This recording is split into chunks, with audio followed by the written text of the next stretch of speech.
श्री चंद्रशेखर। माननीय सभापति महोदय जी, मैं सर्वप्रथम तो आपका धन्यवाद करता हूं कि आपने मुझे रेलवे संशोधन विधेयक 2024 पे अपनी बात रखने का मौका दिया। रेलवे संशोधन विधेयक 2024 पर मैं अपनी गहरी चिंता व्यक्त करता हूं। यह विधेयक भले ही रेलवे के शासन ढांचे को सुव्यवस्थित करने का लक्ष्य रखता हो, लेकिन ये हमारे रेलवे सिस्टम की मूलभूत ताकत को कमजोर कर सकता है। केंद्र सरकार की बढ़ती भूमिका भले ही अच्छे इरादों से प्रेरित हो, लेकिन इससे नौकरशाही में देरी हो सकती है और समय पर निर्णय लेने की क्षमता कम हो सकती है। हमें अपने रेलवे सिस्टम की चपलता और लचीलेपन को खोने का जोखिम उठा रहे हैं। रेलवे बोर्ड में सदस्यों की नियुक्ति, मैं मंत्री जी से पूछना चाहता हूं कि क्या SC, ST, OBC और महिलाओं को इस बोर्ड में जगह मिलेगी?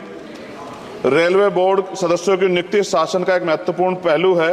यह आवश्यक है कि नियुक्तियां योग्यता और विशेषज्ञता के आधार पर हो, न कि राजनीतिक विचारधाराओं के आधार पर। इस मोर्चे पर कोई भी समझौता निर्णय लेने की गुणवत्ता और भारतीय रेलवे के समग्र प्रदर्शन में गिरावट का कारण बन सकता है। जनता की जरूरतें सर्वोपरि है, इसलिए हमारे लिए आम आदमी की जरूरतें सर्वोपरि हैं। रेलवे सुलभ, किफायती और विश्वसनीय होना चाहिए।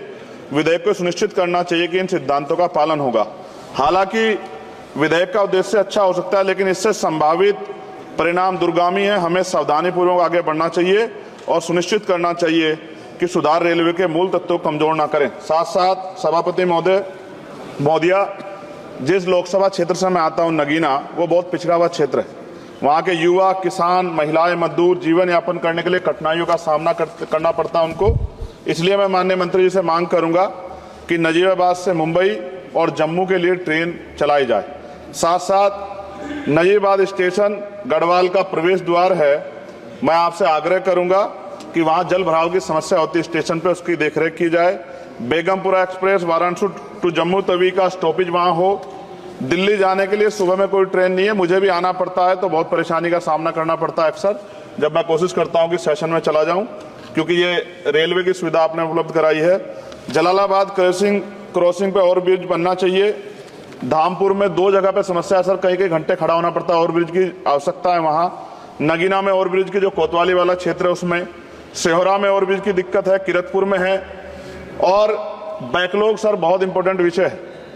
रेलवे का बैकलॉग जल्दी जल्दी भरना चाहिए। जनरल कोच बढ़ाए जाने चाहिए, क्योंकि बहुत बड़ी आबादी रेलवे में सफर करती है।